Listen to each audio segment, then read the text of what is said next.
When a millionaire CEO attempts to fire a janitor, a child's heartfelt words change everything. I will never forget the day everything fell apart. It started with the piercing sound of sirens, slicing through the air like a knife. I was a mere janitor in this towering glass palace, a forgotten soul amidst the bustling world of high-stakes business. The halls echoed with laughter and deals being made, while I quietly swept away the remnants of their power with my trembling hands. That day, the CEO, a sleek man with ruthless eyes and a crisp suit, marched into the lobby. The atmosphere crackled with tension. I could feel it in my chest, a tight, not twisting with dread. He was there for a reason. I had heard whispers of his plans, rumors that sent chills racing down my spine. They said he was letting people go, trimming the fat like an artist shaping a masterpiece. And I was the one without a canvas, left to bleed in silence. I remember seeing little Mia, a spark of life with bright eyes and a mischievous smile, tugging at her mother's sleeve. She was visiting her father at the office, her laughter ringing like chimes. In that moment, she didn't know the heavy shadow creeping across our lives, did she? The power in that lobby shifted. People glanced nervously. Whispers swirled like autumn leaves caught in a strong gust. Then, it happened. The CEO pointed. "Clean that mess up," he ordered. My heart sank into my stomach as I glanced around. Just moments ago, I had felt invisible. Now, the whole room was watching, judging. I dropped my mop. The clatter fought against the silence. My hands shook as I looked up, meeting his cold gaze that pierced through me. But little Mia, oh sweet Mia with her sparkly hair and oversized pink backpack, stepped forward. She stood tall for her tiny size, a brave little girl in a world that often seemed so big and scary. "Why would you want to fire him?" she asked, her voice like a bird trying to soar. The lobby hushed. She continued, "He makes this place beautiful. He's the reason there aren't dust bunnies everywhere." Innocence wrapped in truth, and it hit like a punch to the gut. The CEO blinked. A flicker of confusion flashed across his face. The murmurs rose again. I could feel the eyes, the judgment. My heart pounded. Could her words change anything? Did he even care? I wanted to reach out and hold her hand. It was so easy to forget the beauty in small things when tangled in corporate greed. Tension crackled, a moment frozen in time. The weight of the world draped over my shoulders. Would I lose everything? My job, my dignity? My dreams crumbling down like fragile paper in a flame.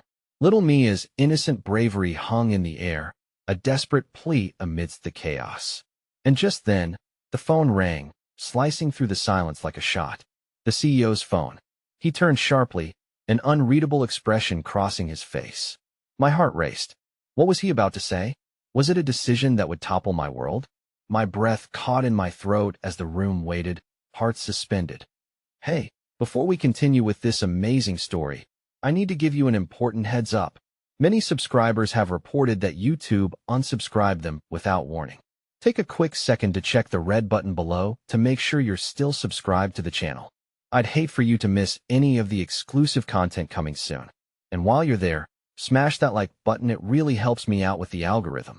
Oh, and tell me in the comments, which city are you watching from? I love getting to know every amazing person who's part of this community. Your participation makes all the difference. Let's connect. Moments hung heavy between breaths, each heartbeat echoing through the expansive lobby as time veered into a disquieting stillness. The CEO, phone pressed to his ear, seemed to dissolve in the cacophony of hushed thoughts swirling around the room. I froze, unsure if I should retreat into the shadows or step into the light. Mia illuminated with her courage.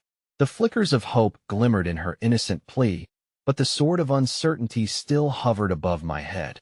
His voice, sharp like a blade, sliced through the silence. I couldn't make out the words, but his body language screamed resolution. Fingers tightened around the phone as he paced back and forth, a lion in a cage. Each step felt like a countdown, not just to my fate, but to every soul anchored in this corporate labyrinth. My mind raced as I replayed MIA's words, hoping they would echo long enough to reach him. Then, without warning, he hung up, the click of the receiver stabbing silence back into place. He cast a glance around the lobby, and in the thick air, I swore I could see each onlooker holding their breath, torn between hope and despair. "You're lucky," he declared, and the words stumbled over one another before coalescing into something that felt like a saving grace. I've decided to give you another chance. Those words felt like a burst of sunlight piercing through storm clouds, but relief quickly twisted into the shadow of fear again. But, he continued, only if you can prove yourself. The crowd murmured, and confusion danced in their eyes. But for me, clarity struck. I had stepped into the lion's den. Success hinged not only on my work, but now on some unquantifiable measure of worthiness. My mind flooded with a mix of fear and an ember of determination. I resolved to show him that my worth extended beyond the gleaming floors I scrubbed. It was about the heart I poured into every shift, the small acts of kindness and resilience woven into the fabric of my existence. But how could I convince someone who had already demonstrated a callous disregard for lives lesser than his? Little Mia stepped forward again, as if sensing the turmoil within me. Does that mean you'll be nice to everyone now? She asked, her bright eyes wide, hope hanging off her words like dew at dawn. The CEO's expression softened momentarily. Those ruthless eyes crinkled just a tad, but then he straightened, shaking off the sight of innocence and candor like a runner shedding sweat. I have a business to run, he stated flatly, indifference creeping back into his voice. But in that fleeting moment, I thought I caught a glimpse of something unguarded. Perhaps it was guilt. I couldn't be sure, but the door of possibility had cracked open, and my heart raced to push through. Days turned into a blur of relentless work. In the following weeks, the threat of losing my job hanging like a storm cloud. I woke before dawn and left long after the sun dipped behind the skyline, pouring my soul into the tasks that reminded me of my humanity. Every scrubbed surface, every discarded paper, felt like a rebellion against the odds set against me. Yet, interspersed in the chaotic whirl was Mia. Each day she and her mother would come by, waves exchanged, smiles shared in our small corner of existence. At times, she would bring a friend along, and they'd fill the air with laughter that echoed against the cold walls, reminding everyone of warmth, of joy, that exists still in this world. Her quiet belief in me formed a lifeline that kept the shadows at bay. But then came the day when the unexpected knocked again. As I repaired a flickering light fixture on the upper floor, a place where the sun rarely touched the so burst in, his brow furrowed and eyes flaring with urgency. You, he barked, startling me from my thoughts. Sir? I stammered, clinging to my purpose, unsure of what he wanted. Come with me. You need to see this, he commanded, leading me to a room I had never seen before, a boardroom buzzing with executives and an essence of deceit. The tension was palpable, cords pulled taut. I could feel it humming through my bones. As we entered, there. Voices stilled, eyes shifting from him to me, and then back again. I faltered, taken aback. The air was laced with something toxic. We're on the brink of disaster, he declared, and we need someone from the ground up, someone who understands not just the business but the heartbeat of this company. I opened my mouth to speak, but the words caught in my throat. Panic flared. This wasn't a place for me. I was just a janitor, a worker among suits. The weight of the moment pressed down, pinning my heart against my ribs. What did he want from me? Before I could gather myself to respond, he threw a slip of paper onto the table. It was an ultimatum, a proposal to join them in a project that felt like it would spiral out of control with people like me at the helm. The words blurred, spinning in a whirlpool of opportunity and suffocating doubt that I didn't want to betray myself. But what choice was left? In the background, a hush fell over the room. I glanced at the door. The trust from that little girl shimmered in my heart, a promise I made to her without speaking it aloud. I took a deep breath, feeling the weight of all eyes on me. Why me? I asked, my voice barely above a whisper, as everyone held their breath. And then, a voice from the crowd, Emi's mother, with fierce protectiveness, stepped forward, speaking with an unexpected force. Because sometimes, the strongest leaders come from the shadows, and they see what others cannot. But even as hope surged in my chest, fear whispered that darkness lurked behind every decision. I looked once more at that paper, knowing that whatever awaited me could unearth truths I wasn't ready to confront. Choose wisely, the CEO said, a steely edge slicing through the air, and the moment hung there, suspended, teetering on the brink of revelation. I stepped back, my heart thundering, unsure whether to leap into the unknown or retreat into the safety of cleaning supplies and solitude. but I knew one thing. Fate had just opened a door I never anticipated. Yet, was it truly a door worth entering? The weight of the ultimatum hung in the air like smoke, thick and acrid, burning in my lungs. Choose wisely. Those words echoed repeatedly in my mind as I slowly backed away from the boardroom, my heart pounding a thrumming alarm of panic. Outside, the stark fluorescent lights flickered above, casting harsh shadows along the walls that felt like the enclosing arms of unsolvable dilemmas. What just happened? I muttered to myself, still processing the gravity of the moment while the laughter of children outside filtered through the long corridor, a bittersweet reminder of simplicity. A small child with a balloon danced past, and I felt a flicker of joy and nostalgia. They were carefree, without the burden of choices that could alter the course of my life. But I didn't have that freedom. I leaned against the wall, wrestling with fear and the tug of ambition. I had always been the one standing on the sidelines, watching the charade unfold without understanding that the game could change, that I could play a role in it. I had lived in the shadows, resigned to polishing the floors while others walked over them with authority. But now, the spotlight threatened to blind me. Mia, I breathed, her name slipping past my lips like a prayer. I longed for her innocence to wash over me, to remind me of the whispered promises I had made, the way she had looked up at me with unwavering admiration. Would she still believe in me if I took this leap into uncharted waters? Would her mother's courageous words I needed, words I still felt reverberating in the very marrow of my bones, work as a shield against the harsh reality of corporate games? I turned to find some solace in the janitorial closet, my sanctuary. Surrounded by cleaning supplies and the familiar scent of bleach, I inhaled deeply. Closing my eyes, I pictured MIA's hopeful smile, the way she lit up the dullest of days with her delight. I understood now that managing was about more than being at the helm. It was about lifting every voice, every story hidden away like mine.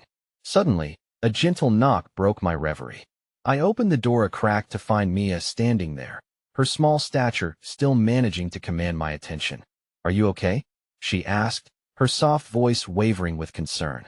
There was a depth in her gaze, something more than a child's curiosity. It was understanding, raw and poignant. "I am trying to be," I replied, my heart swelling with affection mixed with vulnerability. She stepped into the closet, brushing aside the mops and brooms like they were mere obstacles.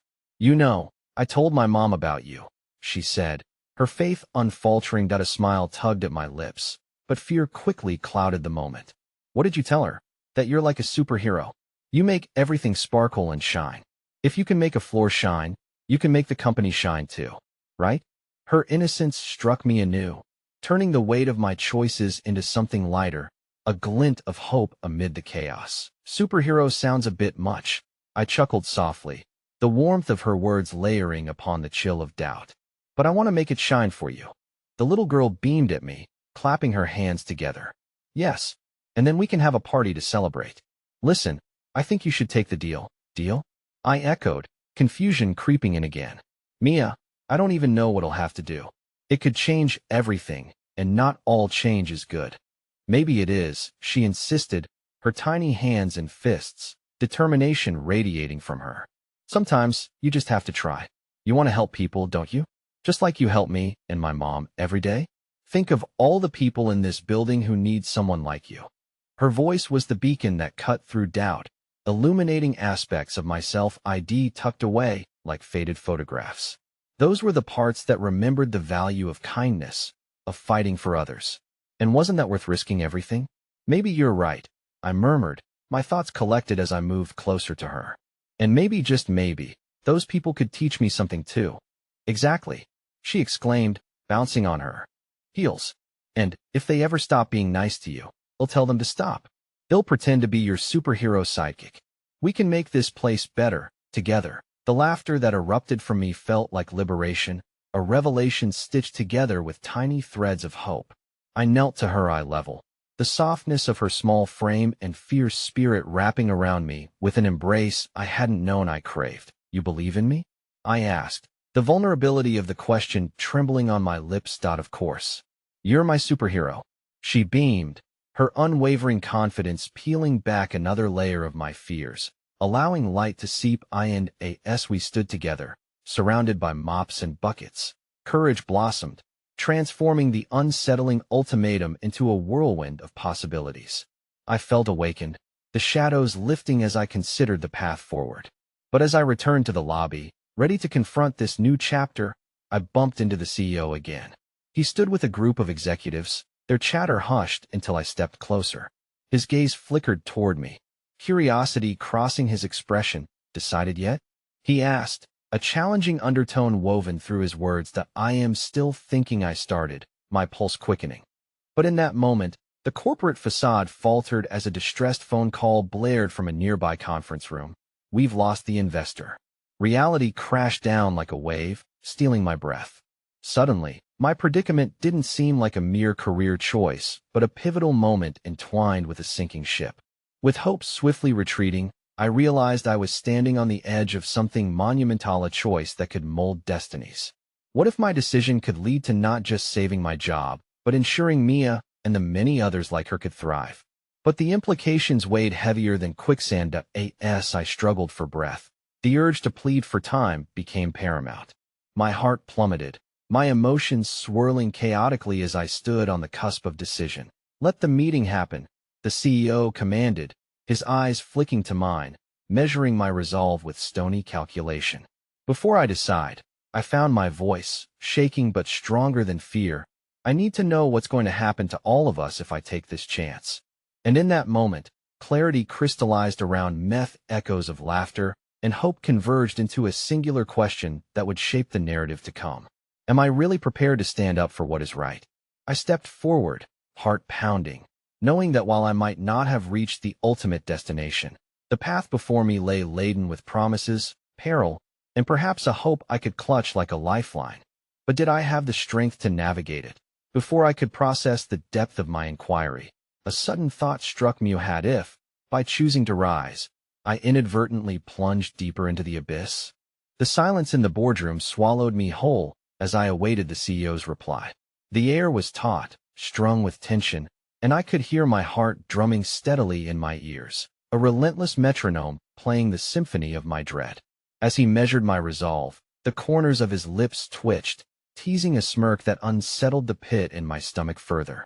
Deciding to protect your job when layoffs loom? I'm impressed by the spirit, but do you really see the bigger picture? His words dripped with condescension, as if putting me in my place was a game he relished. Please, just give me a moment. I grasped for any shard of composure, drawing strength from MIA's earlier smile, an image that seemed far too bright against the growing darkness.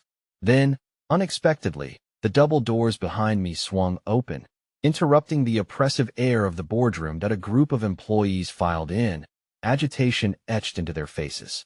The manager from HR, an acquaintance of mine named Clara, was at the forefront, her eyes wide and desperate. We need to address the company's rapidly declining morale and how it's impacting our performance, she advocated, her voice shaking slightly. Annoyance flickered across the CEO's face, the brief spark of unease quickly extinguished. This is not the time, Clara, he snapped, annoyance boiling beneath his polished exterior. I could see his grip on control slipping as the term morale lingered ominously in the air. Actually, sir, I interrupted, finding a newfound determination, it is the time. These people matter. Turning to the employees, some of whom were familiar faces on my journey from broom closet to the boardroom, I saw the flicker of hope mingling with fear, uncertainty shrouding their expressions. You all know our work goes beyond cleaning, right? I began, fueled by an urgency I hadn't previously recognized. Every corner we brighten, every ounce of belonging we create here matters. But we can't forget the spirit of this place amid corporate restructuring and volatility. My voice steadied with each breath as I continued. If we're going to save this company, we must do so together. Every department, every employee. If you want to make a decision that impacts all of us, we should be heard. Clara nodded, emboldened by my words. Yes, we have ideas. We have solutions. We can work on rebuilding trust. It's not just the investors we need to impress. It's the people who drive this company forward daily. The CEO's brows furrowed, annoyance edging towards something darker. The realization that I had managed to shift some of the focus away from him seemed to kindle a harsh glare. You really think this is going to fix everything? Do you understand the pressure we're under? His dismissal echoed through the room, each word a slap that stung me. But in those moments, I glimpsed the anguish in Clara's eyes and felt the weight of shoulders hunched with burdened resolve. They needed someone to believe in the power of community, to validate their voices when faced with an unyielding hierarchy. With each heavy breath, I perceived how intertwined my fate was with theirs and all the other unsung heroes of the company. Gathering my courage, I pressed on. What is happening right now isn't just about figures and bottom lines anymore. It's about us. If you pull the trigger too fast, you might lose the hearts of those striving so hard to keep this place afloat. Is that truly a risk you're willing to take?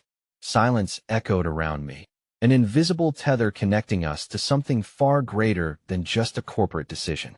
I could feel the momentum shift subtly, a delicate dance of shared hope igniting in the room. I longed to break the boundaries that confined us all within these sanitized walls and see us unite as a powerful force. With faint encouragement, I veered my gaze toward the clock, time ticking away rapidly, a reminder that my moment was running short. It dawned on me. This wasn't just about me and my confrontation with the CEO. It was about Mia, her mother, and every dream that shimmered behind every employee's eyes. Then, the CEO exchanged glances with the other executives, all too confident in ignoring the palpable weight I had attempted to place on their shoulders. Out of the corner of my eye, I could see meek faces dimming again, anxiety creeping back in, undermining any thread of hope I had tried to weave. But just then, as if a spell had been cast, MIA's voice echoed through the crack of the door, her footsteps soft but urgent. "Are you in there, Mia?" snapped the CEO, irritation now occupying his tone as he turned, forgetting momentarily about our standoff. And in that rich moment, she waltzed in, her small, determined figure standing boldly next to me. "You should listen to her," she said earnestly. And with it, the room turned nearly silent, a gasp rippling through as curious eyes landed on her. The juxtaposition of her innocence amidst the corporate sharks felt like a breath of fresh air, dispelling the suffocating tension. "Every superhero needs help," she added, a smile spreading wide across her face, the embodiment of hope lighting the dreary atmosphere. "Who are you to make such demands?" The CEO snapped, disdain rippling through his voice. MIA's voice trembled only slightly as she spoke. "I'm just someone who believes people can change things together. My mom taught me that. You can too." A fragile thread had formed a lifeline tethered between age and innocence, bureaucracy and unadulterated possibility. But as the CEO's fists clenched at his side, I knew this could cascade into something far worse, yet I couldn't relent. Suddenly the doors burst open again, and the secretary rushed in, her face pale and breathless. "We just received another call that investors demanded we remove anyone who isn't pulling their weight."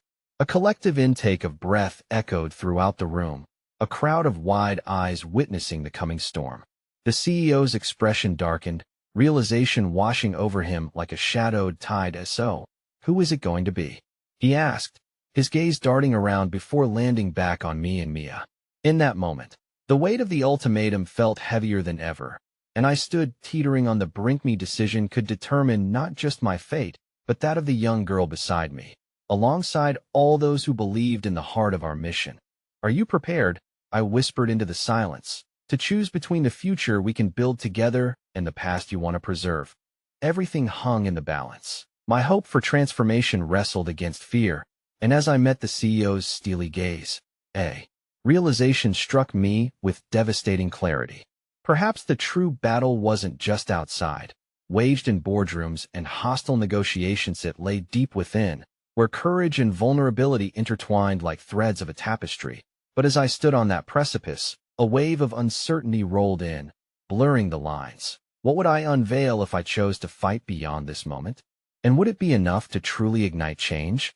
The walls of the boardroom loomed around me, filled with oppressive silence after MIA's innocent yet piercing declaration. It was as if time had crystallized, holding the breath of every present soul captive. I could feel the weight of uncertainty pressing down, a cold shroud wrapping around my heart. The CEO looked at Mia, his expression now a tapestry of contempt and confusion. "You are just a child," he rebuffed, his voice low, like a growl simmering beneath his polished exterior. It gnawed at me to witness this confrontation, and I stepped closer to Mia, shielding her with my presence, grounding her innocent bravery. "Mia may be just a child," I interjected, my voice steady despite the tremors dancing beneath my skin. "But her words hold a wisdom that echoes the very foundation of this company. What will it take for us to realize that listening can be more powerful than commanding?"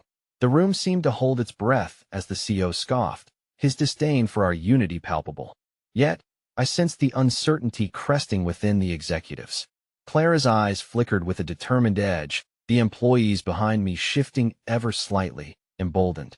If nothing else, I realized that we were not alone in this fight, that I refused to let the fear of losing a paycheck overshadow the importance of the human spirit. I pressed on, fueled by something primal, something true. If we're to make any genuine connection in this place, we must embrace every voice regardless of title, job, or age. I turned back to Mia, whose wide eyes sparkled with an innocence that somehow made the charge in the room feel lighter. Together, we can form solutions. We can rebuild the trust that has been annihilated in this corporate maze, I pleaded, willing the sincerity of my words to seep into the hearts of everyone present, including the CEO. But the atmosphere thickened with skepticism, and he leaned in closer, his voice lowering to a near hiss. "And what guarantees do you offer, No one here is irreplaceable." With that, my heart plummeted, the weight of reality crashing upon me like a hard wave against the shore. How many times had I embraced the notion that our individual parts mattered? How naive I was to think that such sentiments could translate in boardroom battles where numbers and bottom lines ruled the day. My thoughts swirled around, seeking clarity, an anchor amidst the tumult that was rising. "You're right. None of us are irreplaceable," I replied, attempting to quell the rising tide of despair. "But what about legacy? What about the souls who walk these halls, who pour their hearts into every task, make heaven of what could easily be hell?" The room fell still, the buzz of voices a distant memory. Several employees shifted uncomfortably, some glancing at the floor in deep contemplation, while others squared their shoulders with newfound conviction. "MIA's right," I said, my gaze steady as I turned back to the CEO. "We can change everything together, but only if you choose to believe we're worth believing in." Suddenly, as if fate were directing the crescendo of our scene, the CEO's phone buzzed sharply, slicing through the heavy tension. He glanced at the screen, fury revealing itself in every wrinkle of his brow. "Excuse me," he said sharply and stepped back with a commanding composure that felt tenuous at best. While he was away, I turned to glance at Clara. "Do you think he'll listen?" I dared to ask, my hope entwined with dread that I don't know, but am willing to fight with you, she replied, sparking something potent inside me. "Maybe it starts with us. Maybe we can be the ones to change the narrative." Before I could reply, the CEO returned, his demeanor overlaid with annoyance. "I'm not interested in feel-good discussions," he proclaimed vehemently. "We need results." And right now he inhaled, an almost primal sound filling the air, and making cuts first thing Monday. His words were a clenched fist, ruthless and decisive. The silence that ensued felt like a thunderclap. MIA's tiny frame stood strong beside me, her lips pressed into a line that suggested she was processing something far beyond her years. In a way, she embodied the future we all yearned for, fierce yet vulnerable. "Cuts?" I echoed, my voice trembling with disbelief. "You're going to snuff out lives, families, hopes, all to appease investors who care only for returns?" Suddenly, a weight shifted in the air, something profound threatening to unveil itself. One of the junior employees, a young man often seen in the break room, raised his voice unexpectedly. "I'm not a number. I'm not a statistic." His vocal cry ignited a domino effect. Heads nodded in solidarity. Murmurs filled the air like a rising tide, and everyone began to voice their hopes, frustrations, and fears. The realization that voices had power spread like wildfire, igniting the air with a collective energy I never dreamed possible within these whispered walls. MIA's wide eyes whirled amidst the rising clamor, still standing resolutely beside me. Then, without hesitation, she spoke up again, her tone unwavering. "What if you could restore hope instead of destroy it? Isn't that what makes great leaders? The CEO's expression morphed into one of deep storm clouds. He glared around the room as if projecting every ounce of his disdain onto the shoulders of those who dared to challenge him. "You think this is a game?" he thundered in "Oh, it's not a game, it's our lives," I stated firmly, emboldened by the swell of voices rising around me, tethered to the weight of our shared reality. "You can wield your power and influence, or you can stand with us. But once the line is drawn, you may find that it's not just your title on the line, it's your humanity." That I in that moment. The energy crackled. Just as the implications settled heavily in the silence that followed, the CEO opened his mouth to respond. But before he could utter a sound, a commotion erupted outside the boardroom, footsteps echoing loudly, alarming everyone within, and then a loud crash reverberated through the double doors, followed by the piercing alarm of a fire alarm filling the air. The collective gaze shifted towards the doors, and there it was, the deafening sound of chaos rising, signaling an urgency I wasn't prepared for. The CEO's face paled, and the defiance I had felt earlier began to waver, uncertainty shadowing our confrontation. That I in that swirling moment of turmoil, I felt a jolt of fear laced with trepidation. What did this emergency mean for us, for our fight, and for the choices that lay heavily upon our shoulders? The past bled into this very moment, and I realized that as flames of uncertainty flickered in the unknown, the true spark of courage drew not from the flames, but from the collective hearts of those who dared to believe in something greater. As we stirred, ready to face the chaos ahead, I caught one last glimpse of Mia, her small frame glowing with determination. In that split second, everything felt as if it were unraveling, almost teasing the thread of our reality that perhaps, just perhaps, we might emerge stronger together. But as the doors crashed open under the weight of urgency, I couldn't shake the feeling that the most important revelations were yet to come. What lay ahead would test us all in ways we couldn't yet comprehend, and I found myself sent spiraling into a realm of uncertainty as the future hung precariously in the balance. The piercing wail of the fire alarm reverberated through the air, transforming the boardroom from a battleground of ideals into a scene of confusion and dread. People shouted, their words intertwined with the blaring alarm, casting a mosaic of fear and urgency. The CEO's veneer of authority crumbled under the pressure as he fumbled for his phone, likely torn between calling for help and maintaining control. "Mia?" I reached for her hand, my heart racing with unease. "Stay close to me." Her grip was small yet fierce, an embodiment of resilience that pushed back against the tide of chaos. Around us, the air thickened with uncertainty, yet within that chaos flickered something unexpected: the quiet strength of the people who surrounded us. "Everyone out. Now," the CEO shouted, his voice strained, commanding, yet tinged with panic.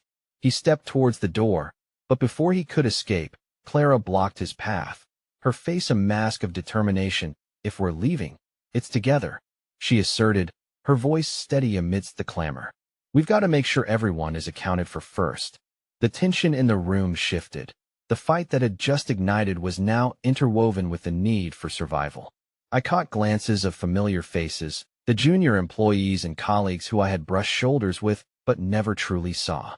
They were here, amidst the fear, standing talent-tethered from their job titles, unveiling their shared humanity. "Let me check the hallway," I suggested, feeling the weight rest heavy on my chest, but knowing action was the antidote to despair. Clara nodded, her fierce determination evident as she motioned for a few others to join me. We hurried towards the door, the blaring alarm still ringing in our ears, surging adrenaline fueling us as confusion painted each step. The moment we broke through the threshold and into the world beyond, we were met with a scene of chaos. People moved frantically, some yelling, others hurriedly gathering personal belongings. The scent of smoke lingered in the air, a bitter reminder of the urgency threading through our situation. "Is everyone okay?" I shouted, scanning the room. Those emotions that had felt so thick minutes ago were quickly replaced with the raw fear of the present. Then, like a beacon, I saw him, Ben, a junior developer who always wore a headset, now standing in the middle, eyes wide. "Did you see where Clara went?" he called over the noise, his voice trembling like a thread barely holding together. "She's in the boardroom," I yelled back, suddenly feeling fiercely protective of the courage she had shown. "Help me make sure everyone is making it out." His nod gave me a surge of kindling hope as we edged through the buzzing crowd. The rush of people streamed past us, and in that moment, I recognized how easily we could have been scattered like leaves in a storm. Yet I found solace in the connectedness of our shared humanity. We clutched onto one another, strangers suddenly intertwined by the urgency of a shared crisis. "Over here," I shouted when I spotted a group of employees huddled together, confusion shadowing their faces. "Let's move to the exit now." Hearts raced as the poignant reality sank in.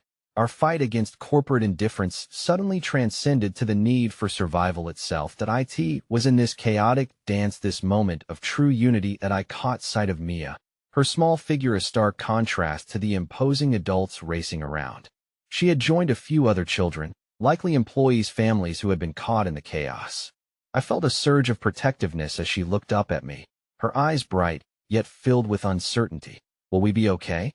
Her small voice trembled, the innocence of a child facing the world's harsh truths. That I knelt beside her, the noise fading into the background for that brief moment. "Yes, Mia, we're going to be okay. Just stick with your friends and follow us. We're all going to make it out together," I promised. As the flames of chaos unfolded behind us, we moved with urgency, gathering everyone who remained in the building.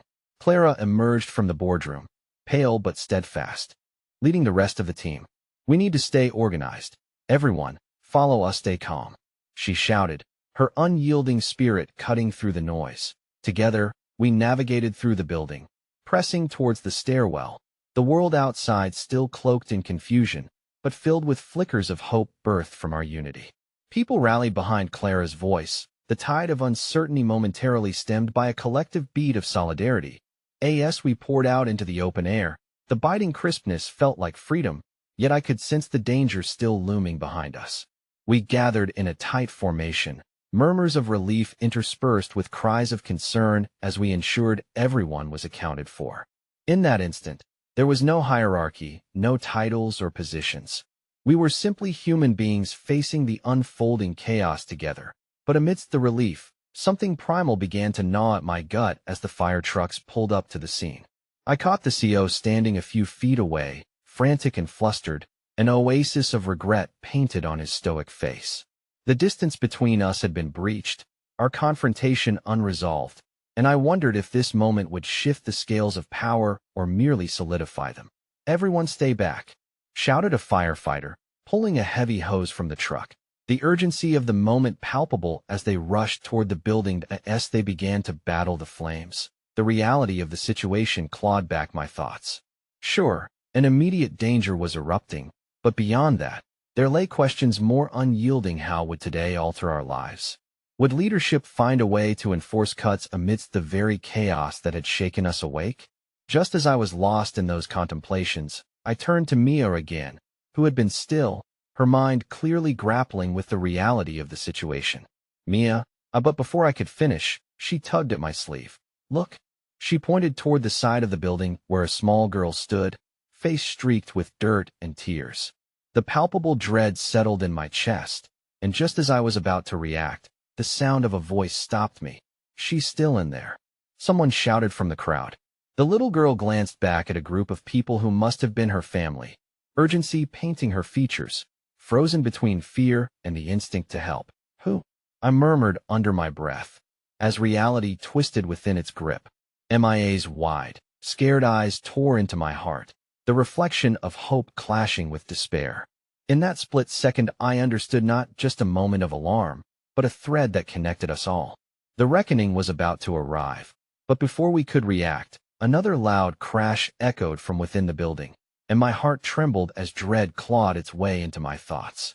Who else remained? Would we truly lose yet another to the dark thread of this corporate world gone awry? Mia squeezed my hand tighter, as if in that moment she sensed the gravity of our collective pain, and I couldn't help but wonder, were we ready to confront the challenges that awaited us, united yet fragile in the face of uncertainty? As I stood amongst my colleagues and rallied cries of support, the truth settled inside me, that today would inevitably thread into forever. And as I prepared to plunge back into the heart of the storm, I realized what lay ahead would demand everything from us, forcing us down a path of reckoning and through this chaos. The answers we sought were close, but the price we would have to pay remained yet unknown. The acrid scent of smoke hung heavily in the air, mingling with the adrenaline coursing through my veins as I grappled with the shock of the moment. The little girl's cries echoed in my mind, a haunting reminder of what was at stake.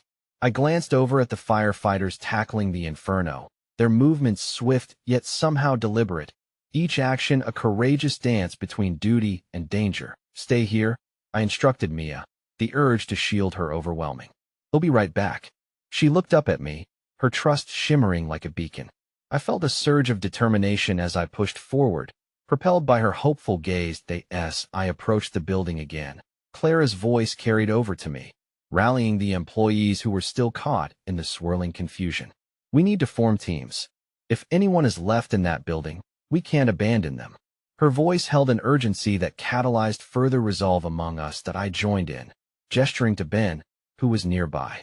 "Well, check the first floor. Clara, you take the second with the others." The plan seemed haphazard, but it felt vital.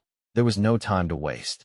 As I plunged back into the collapsing world of my workplace, I could only hope that the echoes of humanity we had forged would guide us through.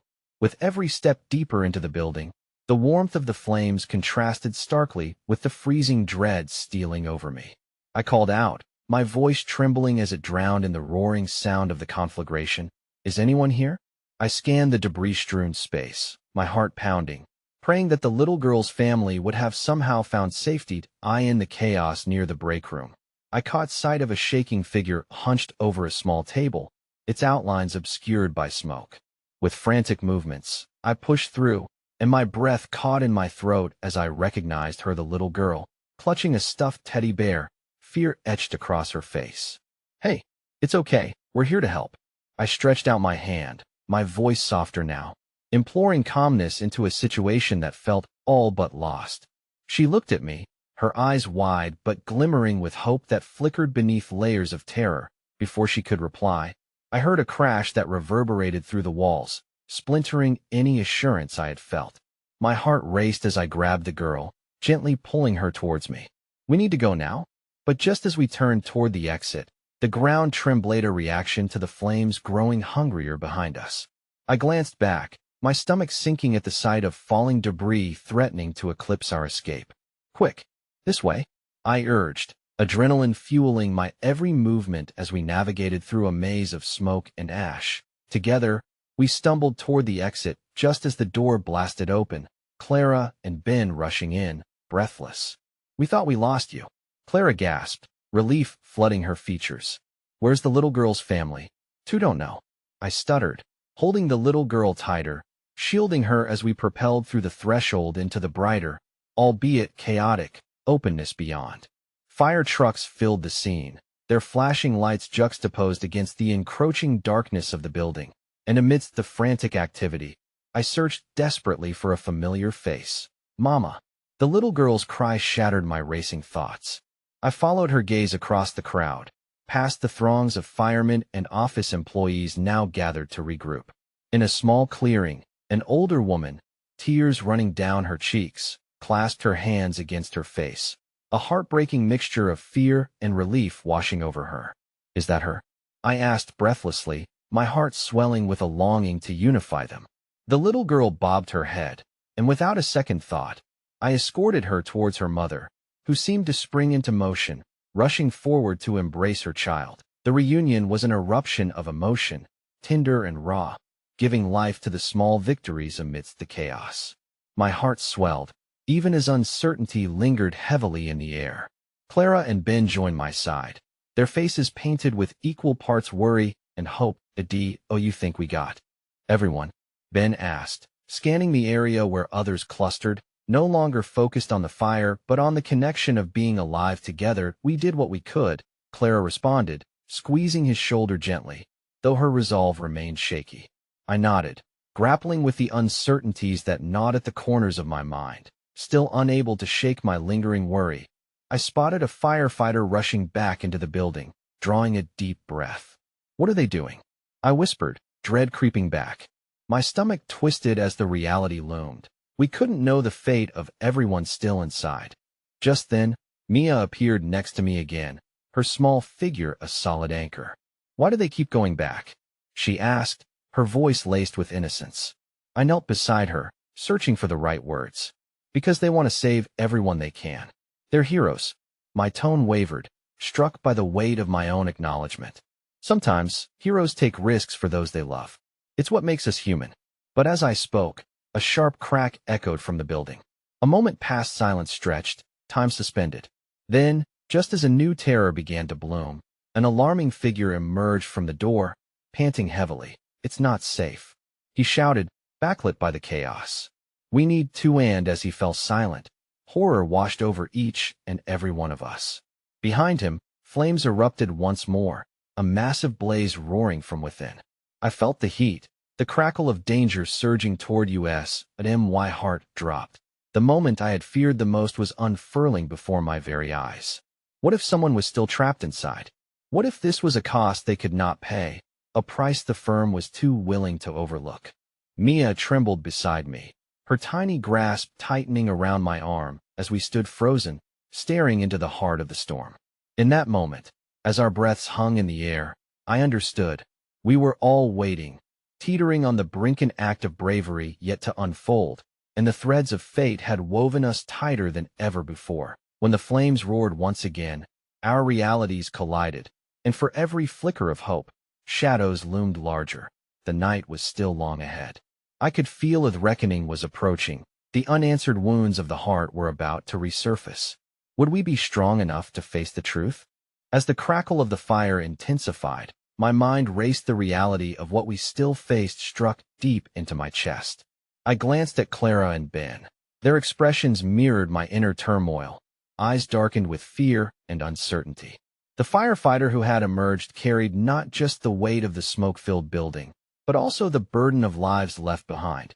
"Mia," I whispered, crouching closer to her, "I need you to hold on tight and stay close to me. Can you do that?" She nodded, her small face pale, but her grip on my arm showed her resolve amidst the terror. She was stronger than her size suggested. I realized just how much she had witnessed today. The firefighter, barely managing to catch his breath, staggered towards us. "We have to evacuate the area now. There could be explosions. The structure is weakening." His response slammed against my gut, the reality of our predicament rippling across the tense space between us that I blinked against the rising heat, forcing myself to absorb his words. Panic was infectious. I felt its ugly fingers starting to invade my thoughts. "But there are people in there," I started, my voice hitting a tentative note of desperation. "There are always people inside," he replied, his tone sharp and tinged with a mix of frustration and urgency.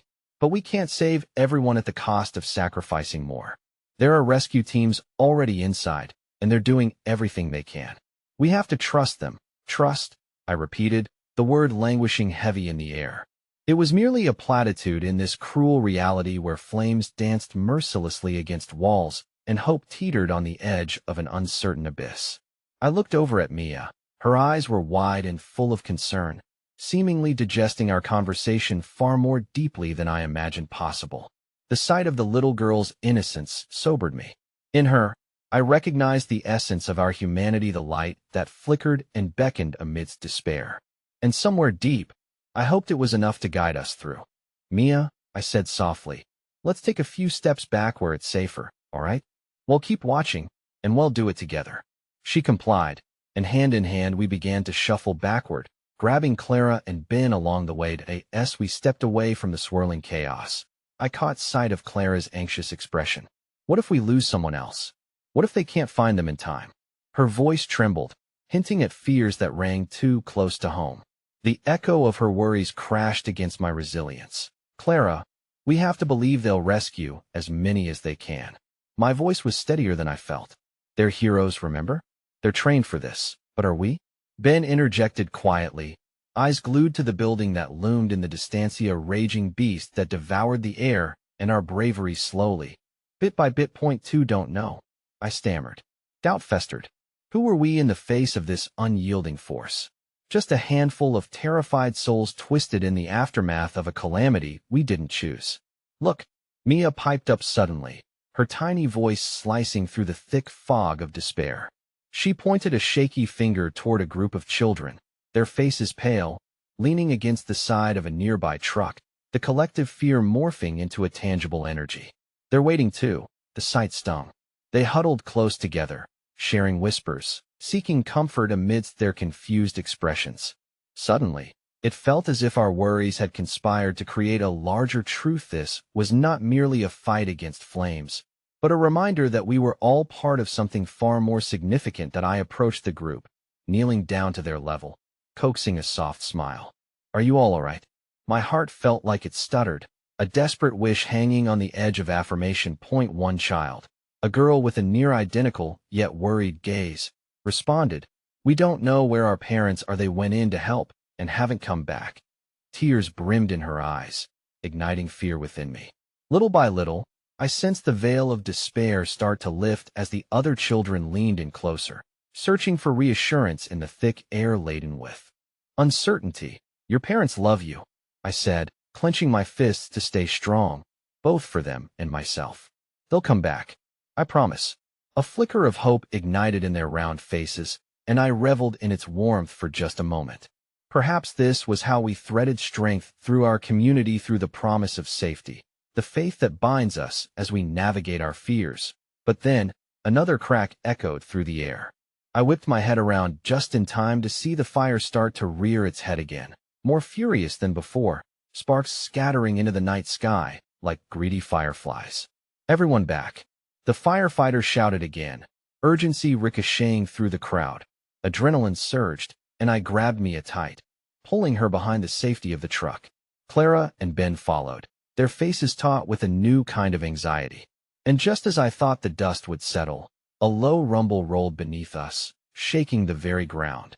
The flames billowed outwards, as if taking form themselves, and for a disorientating moment, it felt as if they were reaching toward us, hungry and wrathful. "Everyone down!" I screamed, shoving Mia closer to safety as I moved protectively before her. In that heart-stopping moment of instinct, I witnessed another hero emerge from the chaos of firefighters sprinting towards us. But it wasn't his actions that caught my breath. It was the sight of a dangling object from his coat. A small but familiar stuffed animal that I recognized instantly, a teddy bear. My stomach plummeted as I realized what this meant. I turned to Mia, who stared in stunned silence, her eyes wide with disbelief. "Mia, it's your teddy bear!" I shouted, the words barely escaping my lips. Before I could react further, the truck groaned as a piece of debris fell from above, and in that terrifying instant, all hope seemed to suspend. What would this mean for us? As I glanced into the crowd, uncertainty gripped my heart. Our little beacon of hope now hung in the balance. Clutching Mia tightly, I braced myself for the unforeseen unraveling ahead. Could we hold on to these fleeting moments of kindness, even as the storm raged on? An emotional storm that threatened to eviscerate the very foundation of who we were and what we believed. But amid this turbulence, the firefighter's gaze locked onto mine, a silent message amidst the chaos. We weren't done fighting yet. The truth would surface, but at what cost? As the stifling smoke swirled around us, the world blurred just beyond my vision, reduced to fragments of sounds and flickers of light. I could hear the crackling of the fire mixed with the bewildered cries of children and the desperate shouts of those around me.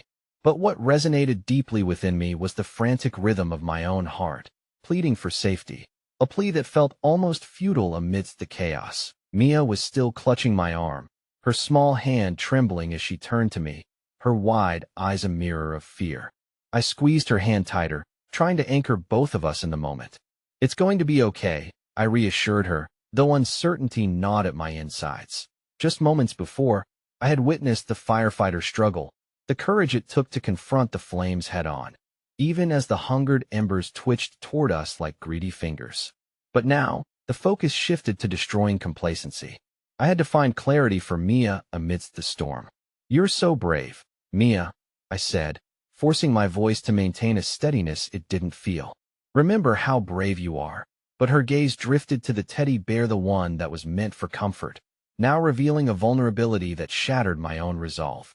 The bear dangled uselessly in that brave firefighter's hand, the symbol of innocence caught in the crossfire of despair. My teddy Mia whispered, and I felt the weight of her heartbreak blend into my own. Please, can someone help?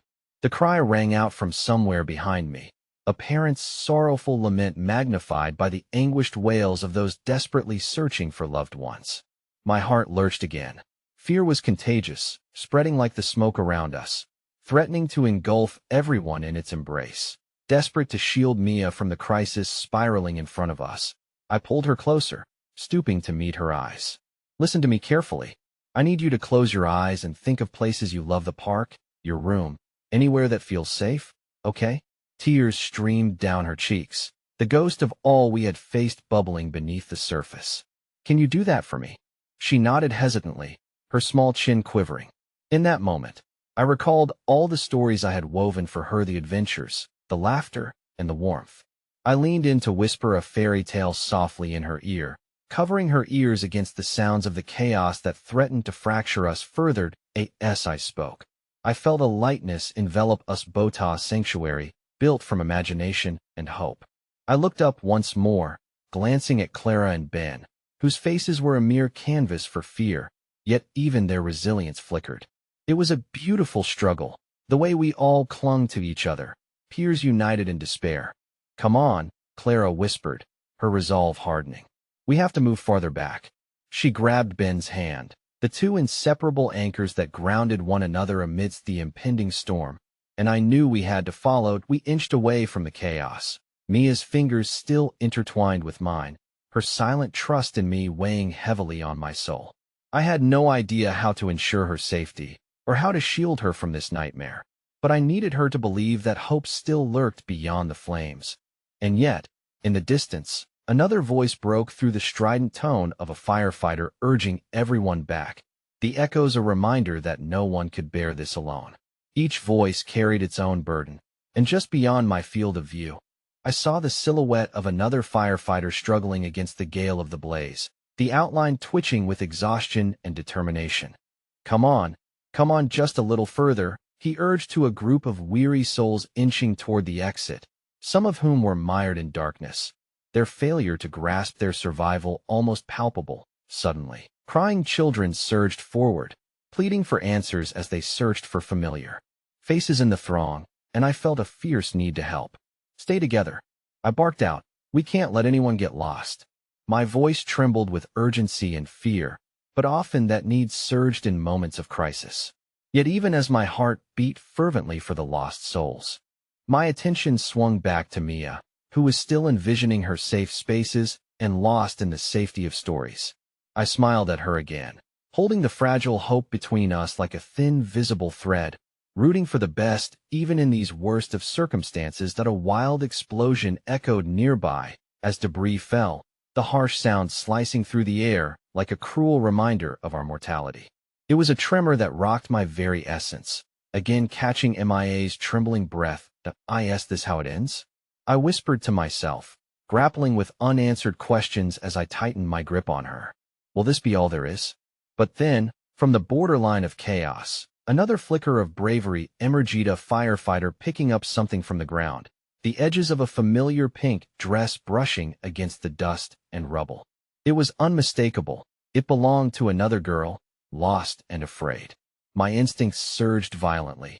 Someone's looking for their daughter, I shouted, my heart leaping at the thought of anyone surviving the storm. The other firefighter looked my way, determination shining in his exhausted features. Help! But my voice was lost amidst the cacophony.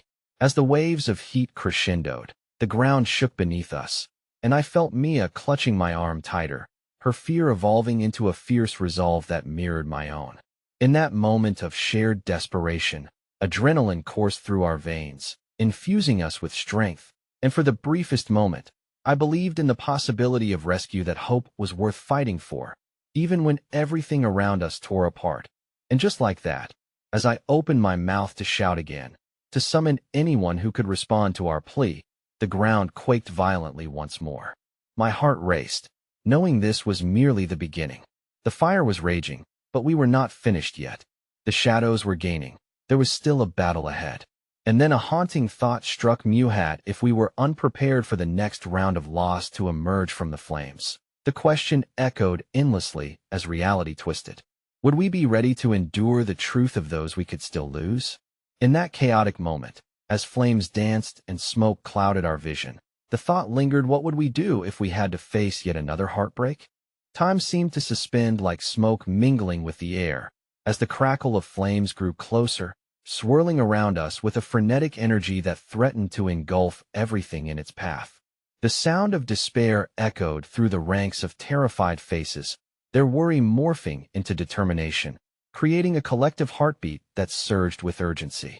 I took a deep breath, fighting back the gnawing sensation in my gut, focused solely on Mia. She squeezed my hand tighter, her small grip a reminder of everything I had to fight for. "Stay with me," I whispered, forcing myself to remain calm. I glanced back at the still chaotic thermals, the heat an unseen entity seeking to consume us whole. "We're going to get through this. Together." The firefighter who had just emerged from the burning building still lingered near us, his face flushed and twisted with intensity. "Everyone, stay together. We need to evacuate everyone as quickly as possible."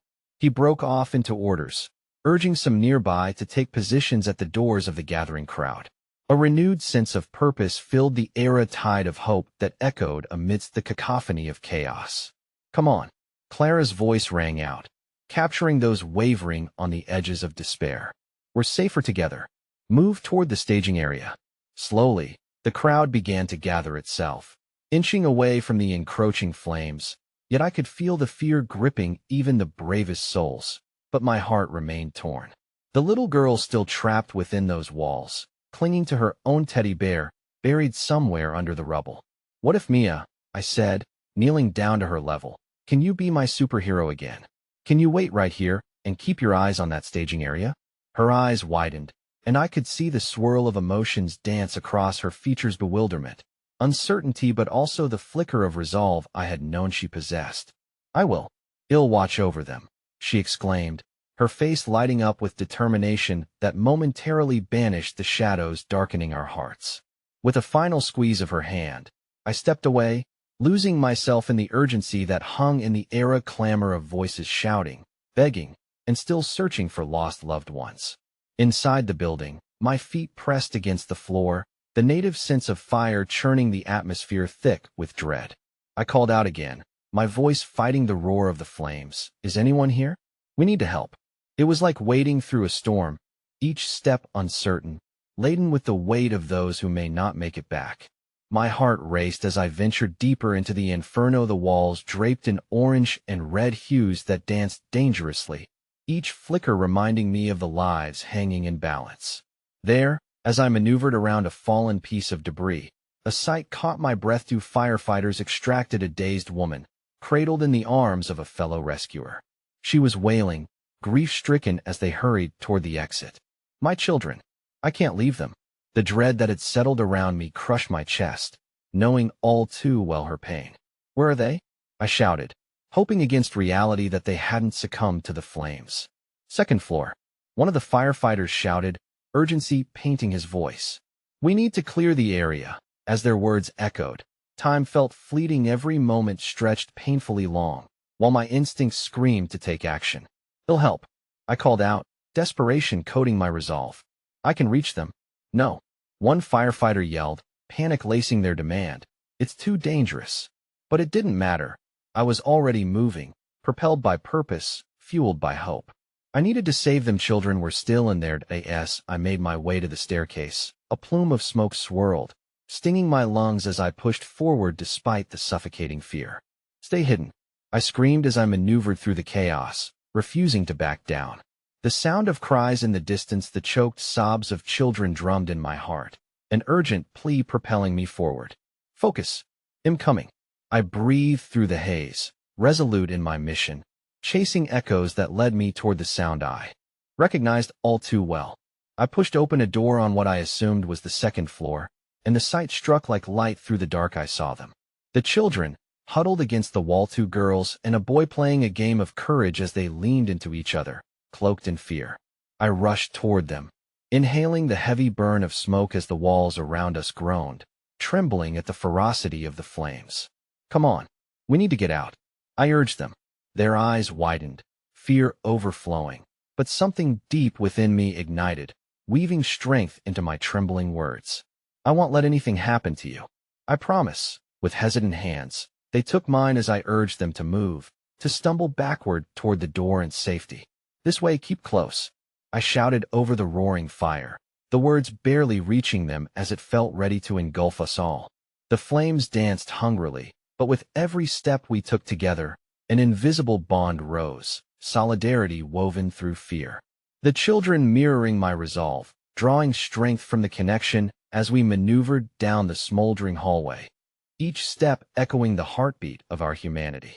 Finally, as I propelled forward, adrenaline coursed through my veins, and just out of reach lay the door that signified safety. I fancied myself a protector as I shouted to the kids, urging them onward. "You're almost there. Just a little further." And the moment came a deep breath, the threshold of safety beckoning. As we stumbled past the flames erupting around us, I leaped through the doors just as the inferno roared in protest behind us. Laughter bubbled for the shared exhale of relief. Together we emerged into the cool, open air as the cries of horror melted away and were replaced with jubilance. Yet, the mingling fear and joy felt agonizingly bittersweet waving through the moment. The little girl, seeing her mother, launched herself across the space, two eager arms connecting with pure love and relief. "My children," the mother cried, and in that stunning embrace, the world around burst forth with the vibrancy of life, laughter spilling out like a promise kept. It was a flood of emotion as I felt the significance of the moment wrap around met his undeniable thread that connected us more than ever before. Yet I remained standing just outside their embrace, breathing in the reality of our shared pain. Somewhere amidst the celebration lay the looming questions of our own fate. How would we embrace the lingering scars? And in that moment, every dilemma pressed close, as heavy as the smoke that still lingered behind us. I turned to catch sight of Mia standing tall amidst the chaos, her hand still clenching her teddy bear, the symbol of joy caught within the storms. I rushed toward her, ready to hold her, to tell her how proud I was of her bravery.